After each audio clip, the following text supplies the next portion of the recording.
Al Evangelio según San Juan,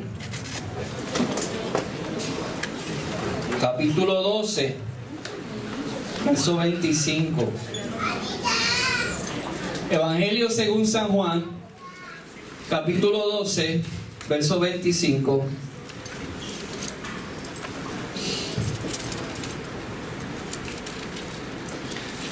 ¿Lo tiene por ahí? Dice así. Vamos al del 24 en adelante. Dice: de cierto os digo, que si el grano de trigo no cae en tierra y muere, queda solo. Pero si muere, lleva mucho fruto. El que ama su vida, la perderá. Y el que aborrece su vida en este mundo, para vida eterna la guardará. Si alguno me sirve, sígame, y donde yo estuviere, allí también estará mi servidor. Si alguno me sirviere, mi Padre le honrará. Amén.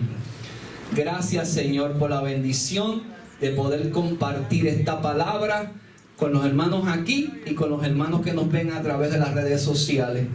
Señor, glorifícate. Aquí el único grande eres tú, y te damos a ti la honra y la gloria. Amén. A beneficio de los que no estuvieron en semanas anteriores, hago un breve resumen. La semana pasada usamos como base bíblica el encuentro de Jesús con Nicodemo. Y hablamos del significado de la pregunta de Nicodemo a Jesús: ¿acaso puede un hombre viejo volver al vientre de su madre y nacer? Porque Jesús le dice: el que no naciere del agua y del Espíritu no puede entrar en el reino de Dios. Lo que es nacido de la carne, carne es, pero lo que es nacido del Espíritu, Espíritu es. Y Cristo le estaba diciendo a esto, amén, sí tengo aquí, gracias. Cristo le estaba diciendo a esto a un principado, a un letrado del templo que sabía las escrituras. Así que él le está diciendo: tienes que nacer de nuevo. Y él le pregunta: ¿acaso puede un hombre viejo volver a nacer? También hablamos sobre el significado del nacimiento, nuevo nacimiento o regeneración. Establecimos la importancia de que nuestra vida, mientras está en construcción, que ese es el tema, debería de ser como un espejo que refleje la gloria de Dios.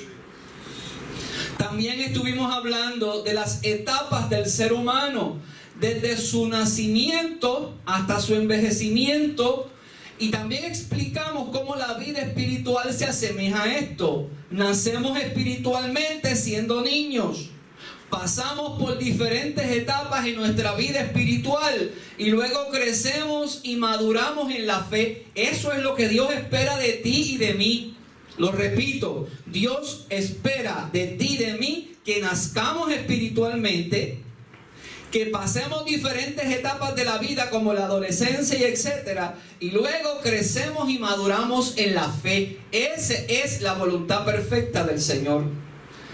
Tratamos con el tema del rol que juegan los 5 sentidos: la visión, el olfato, el tacto, la audición y el gusto en nuestra vida espiritual, y cómo mientras somos reconstruidos por el Señor, nuestros sentidos también son transformados. O sea, que mucha gente no le puede servir bien a Dios porque sus 5 sentidos todavía no han sido transformados.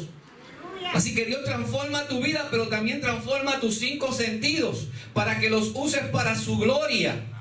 Porque fueron distorsionados por el pecado. Tu manera de mirar, tu manera de tocar, tu manera de oler, tu manera de probar, todas estas cosas, lo que tú escuchas, todos esos sentidos, cuando usted viene al Señor, tienen que ser transformados. Hablamos que la meta de todo creyente debería de ser que Cristo sea formado en nosotros. Una meta suya y mía debe de ser: Cristo, fórmate en mí. Nadie se convierte sabiendo. Todo el mundo comienza en el proceso de niño. en el Señor, de biberón, de infante, tomando leche. Todo el mundo comienza así. Pero no es normal, hermano, que usted le pasen 10 años y siga con biberón. O sea, o sea, yo veo creyentes que llevan 50 años en el Evangelio y ahora es que tienen barrito. Ahora es que están en la pubertad espiritual. Y usted los ve que toman decisiones alocadas. Y no maduran en su fe. Entonces, es importante que entendamos que hay que madurar, pero hay que pedirle a Cristo que sea formado en nosotros. ¿Qué quiere decir esto? Esto significa que seamos semejanza a Cristo. Pensar como Cristo. Para pensar como Cristo usted tiene que estudiar las Escrituras. Hablar como Cristo. Vivir como Cristo. Que usted ame lo que Cristo ama y que usted aborrezca lo que Cristo aborrece. Esta debería de ser la meta de todo creyente. También hablamos que todos estamos en construcción espiritual y deberíamos de ser pacientes con los demás. Listen to me, porque hay gente que no tuvieron en las anteriores y esto yo lo toqué la semana pasada. Mano, hay gente que quiere que todo el mundo sea igual en la iglesia y se impacientan con los hermanos.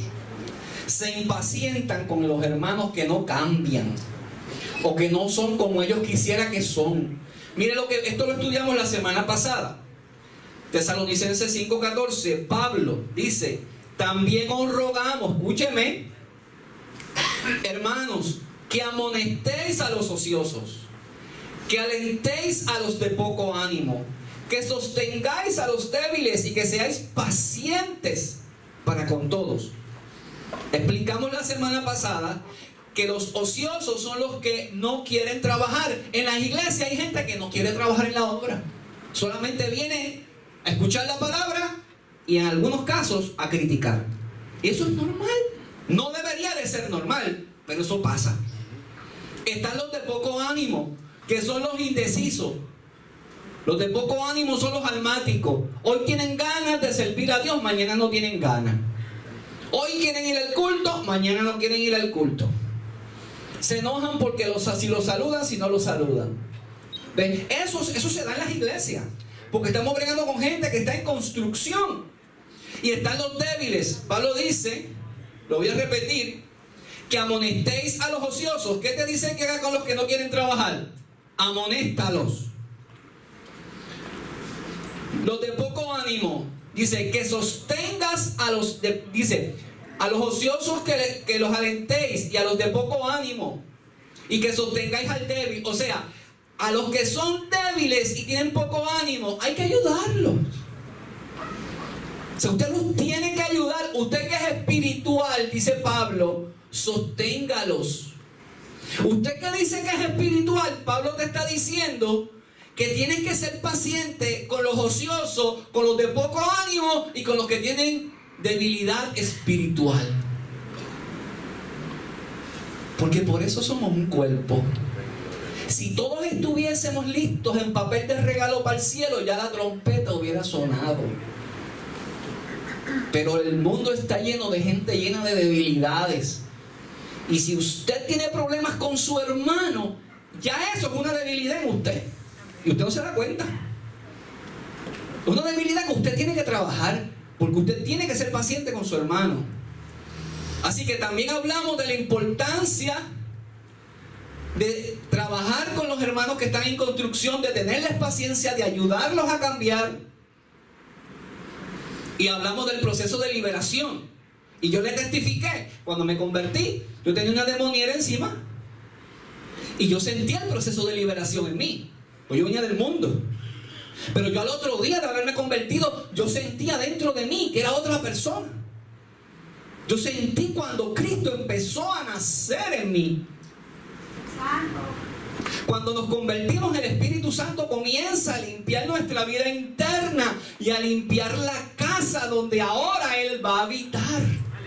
Pero usted le tiene que ayudar en esa limpieza. Usted no puede pretender que todo lo haga el Espíritu Santo, que lo puede hacer. usted haga su parte. Ahora, vamos al día de hoy. Yo voy a hacer una advertencia. Yo voy a decir cosas aquí que a lo mejor van a chocar con su teología. Pero tengo que decirlas. ¿Ok? En el día de hoy nos moveremos a ver otros ángulos de la vida del ser humano. Gente que le entrega su corazón al Señor y está en construcción.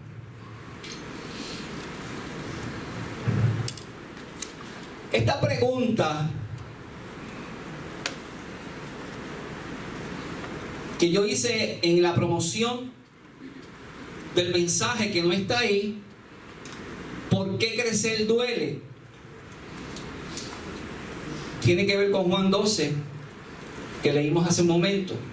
De cierto te digo, que si el grano de trigo no cae en tierra y muere,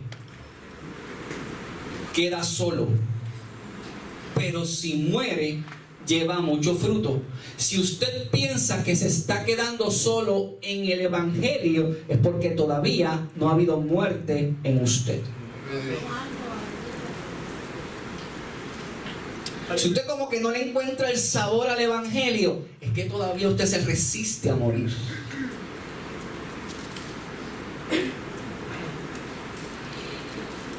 Ahora bien, las palabras de Cristo a sus discípulos cuando le da esta expresión, que si el grano de trigo no cae y muere, aluden al tema gente en construcción. Primeramente analicemos. Yo tengo otra versión aquí, la versión traducción al lenguaje actual dice, mire cómo dice: si ustedes consideran que su vida es más importante que aborrecerme, no tendrán vida eterna. Pero si consideran que su vida es en este mundo, no es importante y me obedecen, entonces tendrán vida eterna. Ahora, esta expresión tiene un porqué, un significado. Significa que el que está en construcción, siendo regenerado, tiene que estar dispuesto a morir. Vivir para Dios significa muerte a la vieja forma de pensar, de decidir y de actuar. Lo repito. Cuando usted decide morir al viejo hombre, usted tiene que morir a su vieja manera de pensar. Usted no puede seguir pensando como usted pensaba antes. Antes usted le daba una galleta a cualquiera, ahora no. Ahora se traga el orgullo. Aleluya.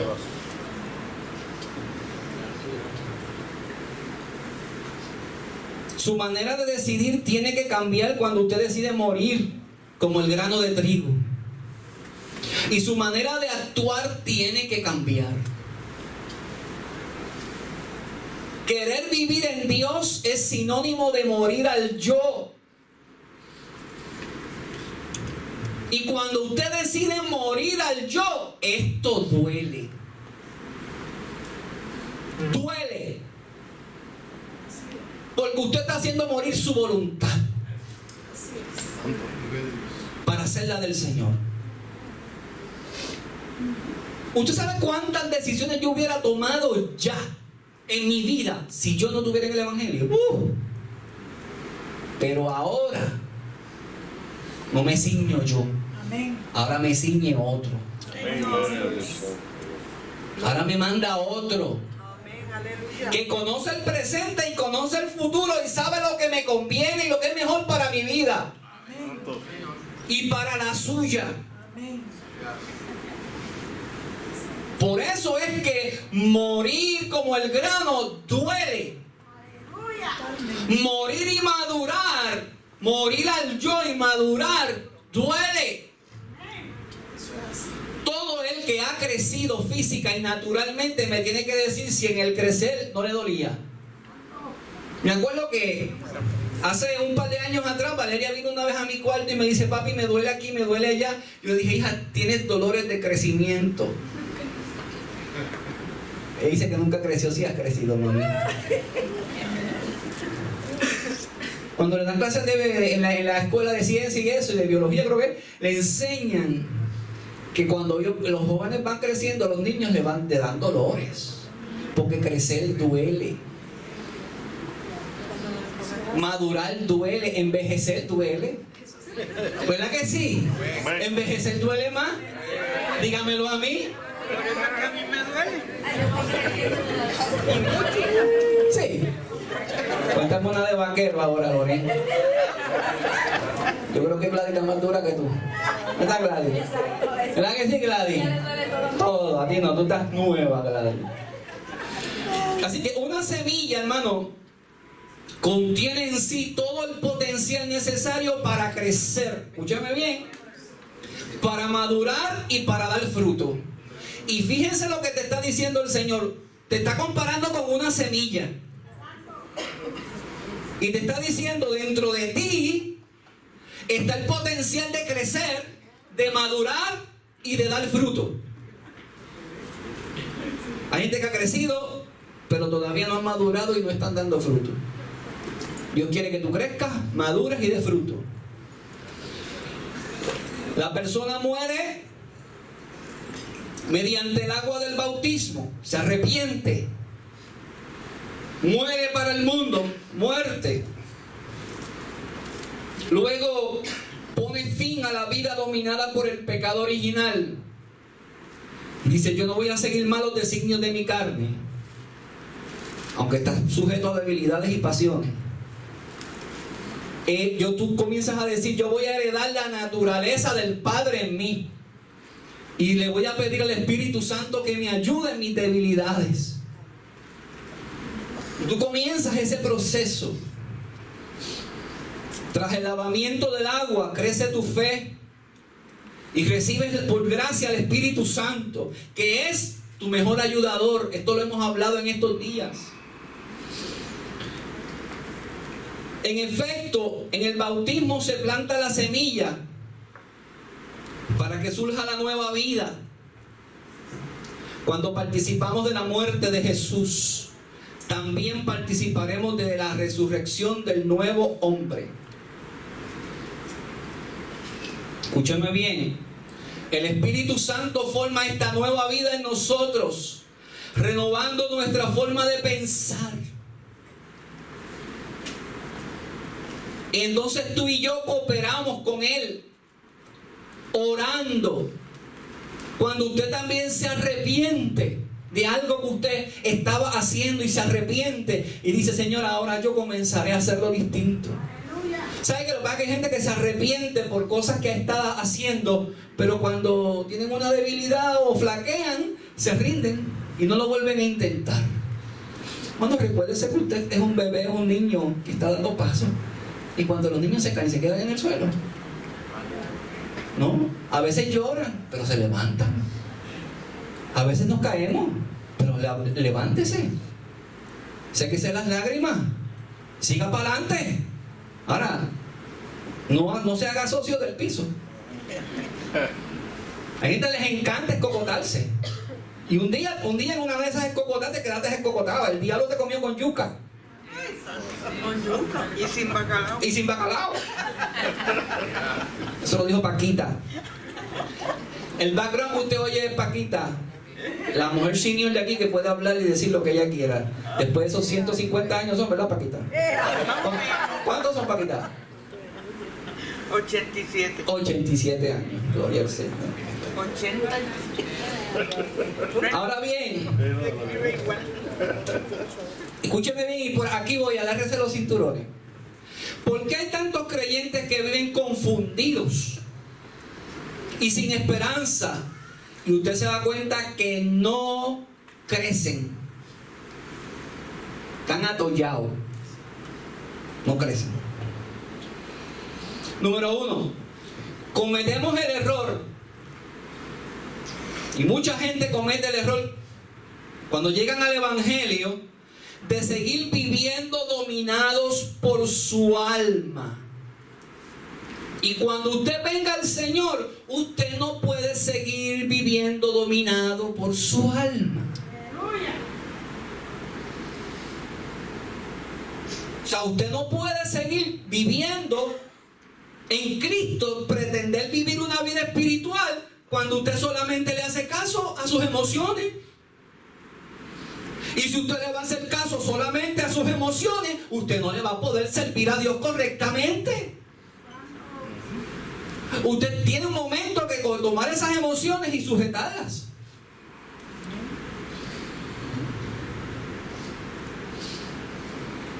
Hermano, algo que yo tuve que aprender por fuerza fue conocer mis emociones. ¿Para qué sirven? ¿Hasta dónde le permito a mis emociones? ¿Cuándo es el momento de no obedecer a mis emociones? Tuve que aprender la importancia de reconocer que necesito ayuda cuando la necesito. Hay gente que el orgullo no le permite reconocer cuando necesitan ayuda. Y por más que usted ore y ayune, hay momentos en que usted necesita pedir ayuda. Y cuando se lo ofrece le dice no, gracias. ¿Sí es así? Cuando no tienes herramientas para luchar con lo que te está afligiendo y tú dices, ¿qué hago, Señor? Hay gente que no tienen herramientas para luchar y llegan a una encrucijada en su vida, y como comienzan a perder la esperanza, comienzan entonces a pensar que lo mejor es terminar su vida en este mundo y morirse. Eso es así. Yo lo iba a hacer una vez, hermano, y preparé la Eso es para que usted vea. Mire, hermana Paquita, eso que usted me está diciendo, aquí lo estábamos compartiendo el martes y le dije al muchacho, levántame la mano, que vamos a hablar de eso en Catarsis, en el drama que vamos a hacer en Semana Santa. Vamos a hablar sobre eso también un poquito. Hermano, eso se ha metido a la iglesia. Tenemos creyentes que están viviendo sin esperanza. ¿Por qué? Porque sus emociones están guiando su vida. Y si usted vino a Cristo, no puede dejar que sus emociones dominen y guíen su vida. Gloria a Dios. Ahora, escúcheme, pastor, usted lo dice fácil, pero yo le quiero decir que no es fácil, porque yo pasé por eso. Escúcheme bien, usted va a aprender, escúcheme. Existen dos clases de emociones en el ser humano. Las primitivas están desde Génesis hasta Apocalipsis. Ese es el coraje, la alegría, el miedo y la tristeza. Son las emociones primitivas. Estas emociones Dios las puso en la creación del hombre.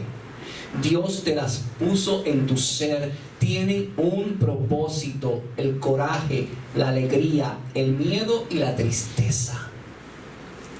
Dios las puso en ti.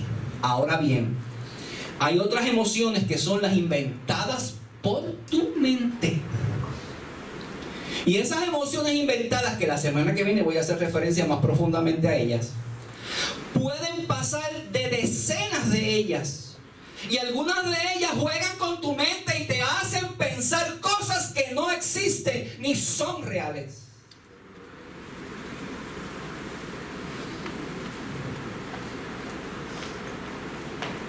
Y te quiero decir algo. Aquí voy a chocar con teología. Tú no tienes que estar endemoniado para que la mente juegue contigo.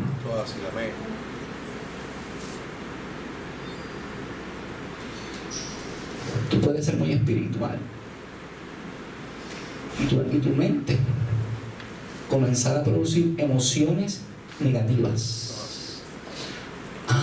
Que el enemigo va a sacar provecho cuando te vea.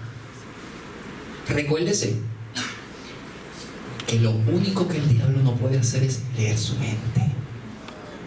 Señor. Ay, santo, gloria a Dios. Él te puede poner un pensamiento, pero no siempre el diablo pone pensamientos. Muchas veces tú los estás produciendo porque has decidido vivir por emoción, por el alma, y no has permitido que el espíritu haga lo que tiene que hacer. Ahora bien, en el libro Sabiduría Emocional, yo cito mucho a este escritor, Walter Rizzo dice, escúcheme este pensamiento. Dice, quien hace del pensar lo esencial puede llegar lejos por ese camino, pero un día puede confundir el suelo con el agua y ahogarse. Lo repito. Quien hace del pensar lo esencial puede llegar lejos por ese camino, pero un día puede confundir el suelo con agua y ahogarse. Hay muchos que se han ahogado porque han pensado demasiado. Hay momentos en que tú tienes que decirle a tu mente, basta ya.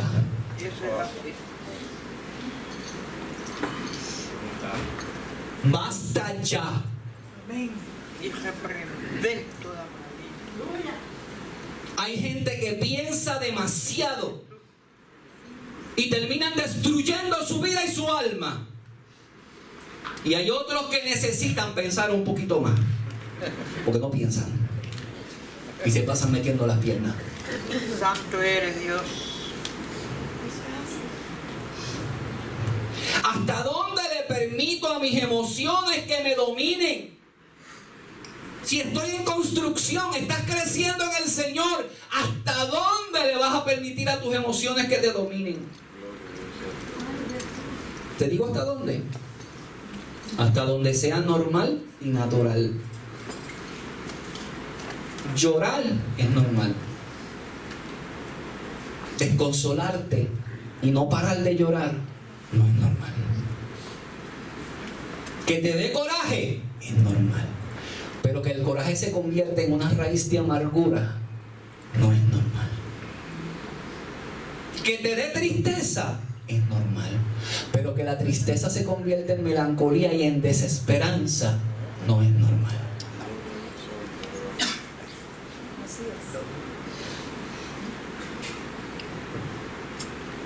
Así que ¿hasta dónde le vas a permitir a tus emociones? Mientras sea normal y sea natural. ¿Cuándo no debo de obedecer a mis emociones? ¿Cuándo tengo que decirle a mis emociones ya? Cuando esas emociones te estén paralizando, cuando esas emociones te comiencen a cautivar y no te permitan funcionar en forma normal. Si esas emociones no te están dejando funcionar en forma normal, tienes que hacer un alto.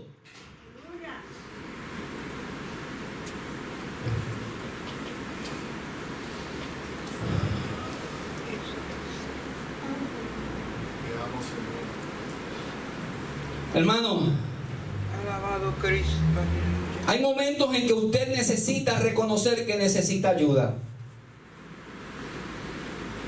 Y que tiene que abrir su boca y buscar ayuda. Pero ¿sabe cuál es el problema que tenemos cuando decimos, ay, si yo reconozco que necesito ayuda? Tomamos ayuda hoy, mañana y después volvemos a lo mismo y nos olvidamos y el ciclo vuelve y después cuando vuelve el ciclo es peor porque no culminamos el proceso de cierre.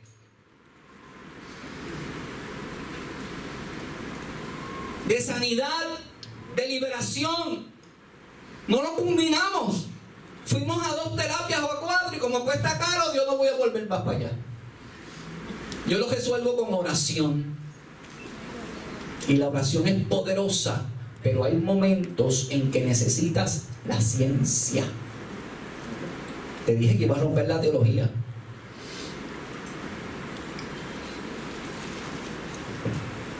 Porque la ciencia, quien dio la sabiduría y quien da la sabiduría al hombre, es Dios. Ah, pastor, pero es que Guille decía Por eso es que muchos se han ahorcado. Se cortan las venas. Porque pensamos que los médicos solamente son para los del mundo. Y los que lo están haciendo son los cristianos.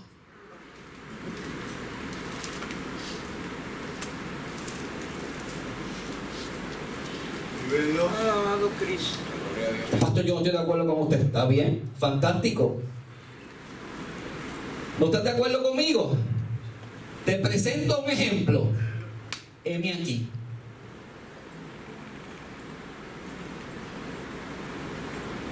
Quería terminar con todo siendo hijo de Dios.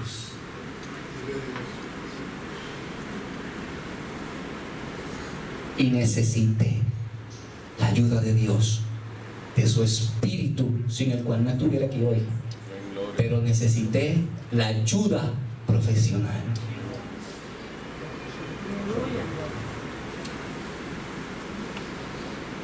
Alabado Maestro, gloria a Dios. Gloria a Dios. Gracias, Señor. Yo no quiero que mis miembros se ahorquen y se tiren por el puente y se corten las penas, porque el pastor no los orientó correctamente.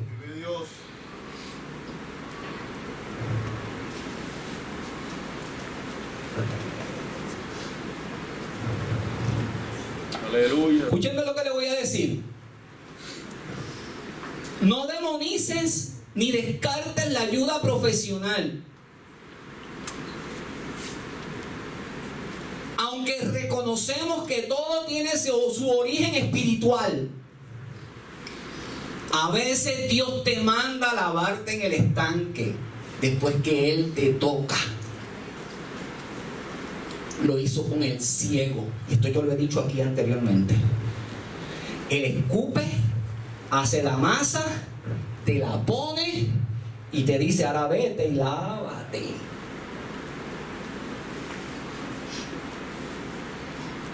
Él con la palabra lo podía hacer. Amén. Pero permitió el proceso. Gloria a Dios. El proceso para que hubiese fe y sanidad. Cuando Pablo le dice a Timoteo: no tomes agua por cuestión de tu estómago, toma zumo de frutas, porque el agua te hace daño. ¿Usted no cree que eso es medicina? Y se lo está diciendo el apóstol a Timoteo. Cuando mandaban a buscar el bálsamo de Galaad, ¿para qué era el bálsamo de Galaad? Para curar las heridas físicas. ¿Quién era Lucas? Un médico.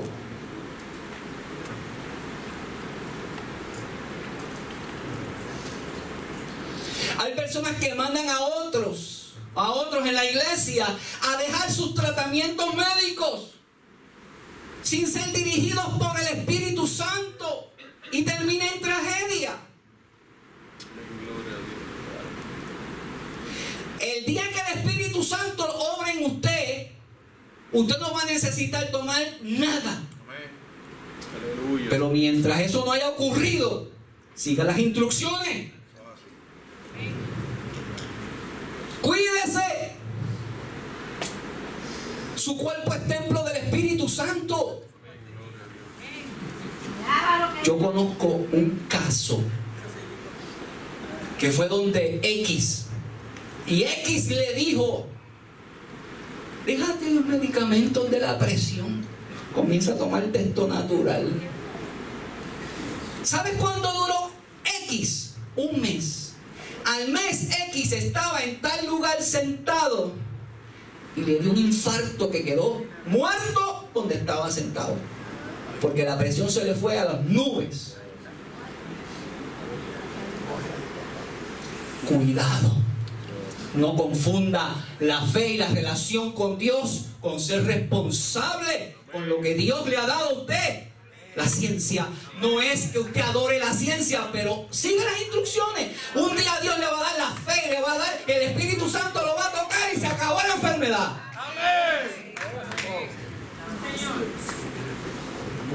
Pero mientras eso no ocurra, no se crea Superman. Porque es que yo los he visto que se quedan muertos. Ah, pastor, pero es que Dios no tiene el poder para hacer todo. Pero si yo te digo a ti que Dios tiene el poder para hacer todo y tú no ha llegado el momento de tú creer que eso va a pasar en tu vida, no va a pasar en ti. Quizás en ti pasa y tú lo lograste, pero a lo mejor el hermano no lo va a lograr. Y cuando tú le recomiendes al hermano que lo haga y el hermano no lo logre y el hermano se muera, ¿quién es responsable?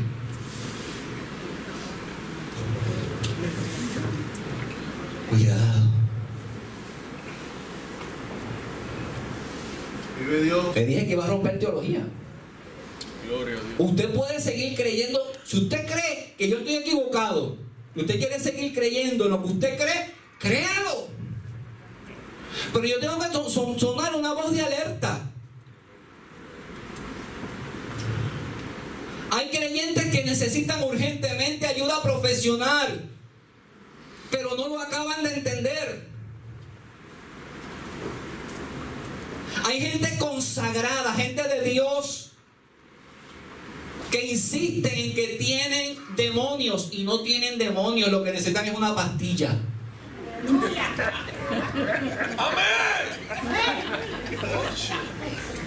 ¿Verdad que sí, Edra? Así mismo.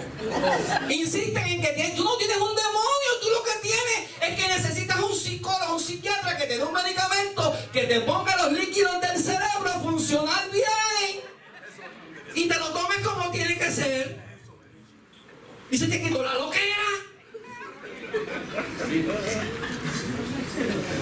No estás endemoniado, es que necesitas una pastilla.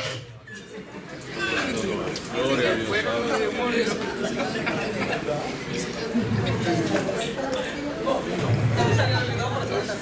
Pero una mujer, Lucas 8:43. Pero una mujer. Cuidado. Mira que me estoy haciendo dar un voto el viernes. Cuidado. Estamos de luna de miel. Todavía está la luna de miel desde el viernes, ¿verdad? Ven. Eli, vamos a ministrar. Pero una mujer, escuche esto, que padecía de flujo de sangre desde hacía ya muchos años y que había gastado todo en médico, todo cuanto tenía. ¿En qué lo gastó? En médico. Pero ninguno había podido curarla. Se le acercó por detrás y tocó el borde del manto. Al instante se detuvo el flujo de sangre. ¿Qué ocurrió ahí? Había llegado el momento de que esta mujer fuera sanada y recibiera el toque del Señor. Y ocurrió el milagro. Puede ocurrir en usted también. Tuvo que arrastrarse para poder. Pero mientras tanto, ¿qué hacía ella? Yendo a la ciencia.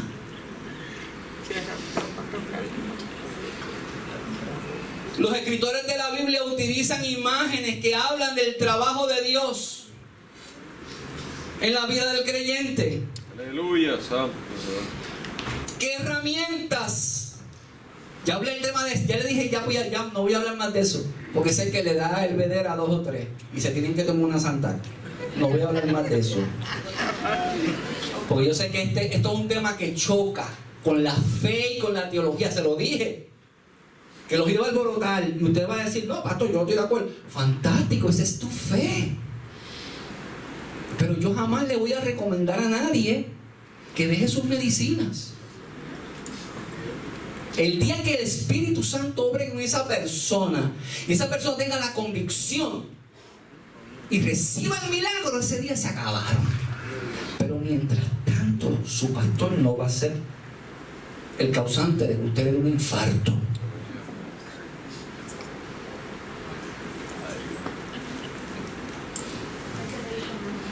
Seguimos. ¿Qué herramientas o qué elementos usa Dios para tratar con sus hijos? Los escritores de la Biblia utilizan diferentes imágenes. La primera imagen que yo les quiero traer hoy, tenemos herramientas aquí, es el torno. Dios utiliza diferentes herramientas. Ahora, como yo no pude conseguir un torno, para el que no sepa lo que es un torno es el lugar, la rueda que da vueltas, donde el alfarero trabaja la pieza.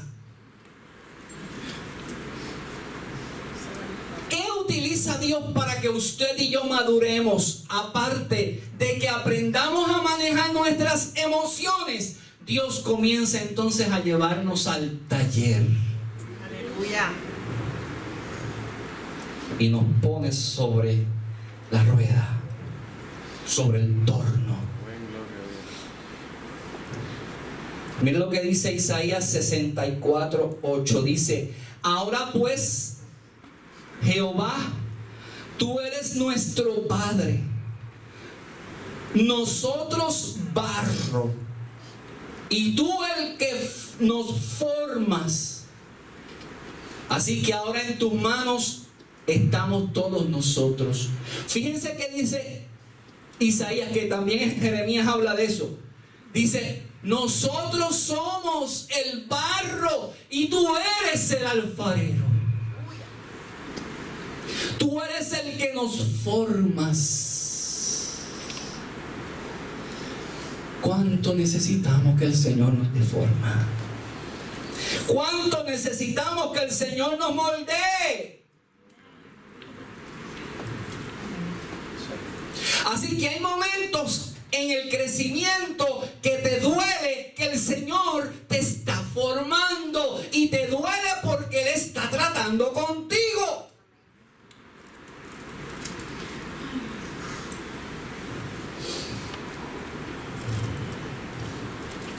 A veces Dios utiliza el martillo.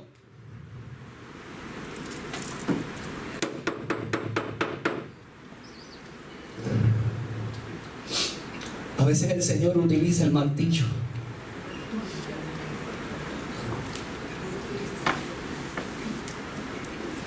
Jeremías 23:29 dice: no es mi palabra como fuego. Del fuego vamos a hablar la semana que viene. Dice Jehová: y como martillo que quebranta la piedra. Hay algo que no pueda romper la palabra de Dios. Es como martillo. Y a veces tú sientes que te duele, pero es que el Señor está utilizando el martillo para trabajar contigo y conmigo. ¿Verdad, Anaís? A veces el Espíritu Santo con su palabra está utilizando esa herramienta, martillo que rompe la piedra. A veces tenemos fortalezas espirituales. Yo hablé de las fortalezas al principio del mensaje de la serie hace 2 semanas atrás. Cuando hay algo que usted no puede cambiar, es una fortaleza espiritual, y hay que romperla con el martillo de la palabra y con la ayuda del Espíritu Santo. Y necesitamos Gloria a Dios. entrar en el taller, porque crecer duele.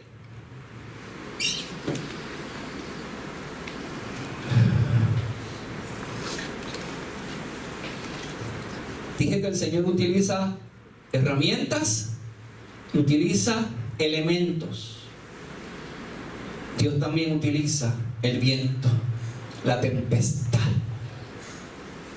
Cuando el viento y la tempestad rugen en tu vida. Marcos 4:35. Aquel día, cuando llegó la noche, les dijo: pasemos al otro lado. Y despidiendo a la multitud, le tomaron como estaba en la barca, y había también con él otras barcas. Pero se levantó una gran tempestad de viento que echaba las olas en la barca, de manera que la anegaba, y él estaba en la popa, durmiendo sobre el cabezal. Le despertaron y le dijeron: maestro, ¿no tienes cuidado que perecemos? ¿Quién estaba con ellos? Jesús. ¿Y qué permitió Jesús? La tempestad. ¿Qué usa Dios a veces para darnos lecciones? La tempestad. Amén.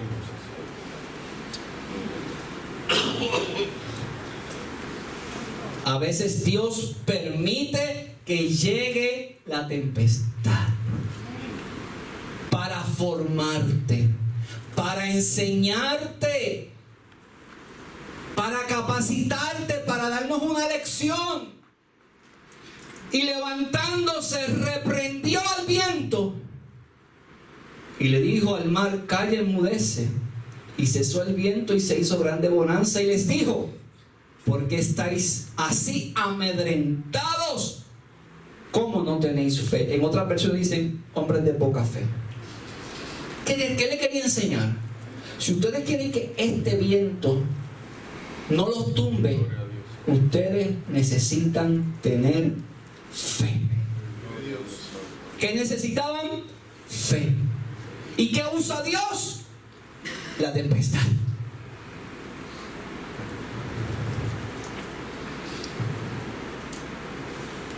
¿Qué otras herramientas utiliza Dios para trabajar con nosotros? ¿Sabías que Dios utiliza clavos? ¿Que Dios utiliza un yunque donde se pone la pieza para golpearla? ¿Sabías que Dios utiliza el fuego? Y todo esto Dios lo usa para ayudarnos a crecer. Lo utiliza para que tú y yo seamos formados. Y te dice: pastor, no es más fácil que el Espíritu Santo me hable y ya. Es que el problema es que el Espíritu Santo nos habla todos los días y lo ignoramos. El Señor trabaja con nosotros todos los días y le pichamos. Entonces, ¿qué utiliza el Señor? Circunstancias para demostrarte su gloria. Situaciones para enseñarte lecciones. Hizo con Jeremías, lo llevó a la casa del alfarero. Y la pieza que estaba haciendo el alfarero se cayó y se echó a perder. Y Jeremías la vio y el Señor le dice: ¿tú te crees que yo no puedo hacer lo que el alfarero está haciendo, recogiendo y volviendo a empezar? Yo vuelvo a empezar contigo. Te equivocaste, yo vuelvo a empezar contigo. En gloria a Dios, santo, ¿verdad? Ahora entiendes que si Dios vuelve a empezar contigo, se retrasa el proceso. ¿Y cuál es el problema de nosotros? Que siempre tenemos prisa. Siempre tenemos prisa. Siempre queremos ya, Señor, ya. Aleluya. Ya. Señor dice: no, porque ahora estoy trabajando con tu paciencia.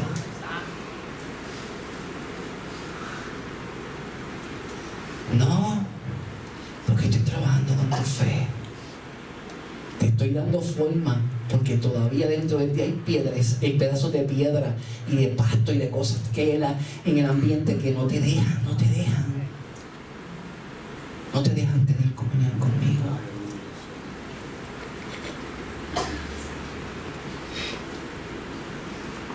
La próxima semana vamos a hablar sobre el fuego. ¿En qué Dios utiliza el fuego? ¿En qué Dios utiliza los clavos? ¿En qué Dios utiliza el yunque? Y vamos a hablar de otros elementos que pueden afectarnos positiva o negativamente, porque estamos en construcción. Dios le bendiga y Dios le guarde. Amén. Hermano,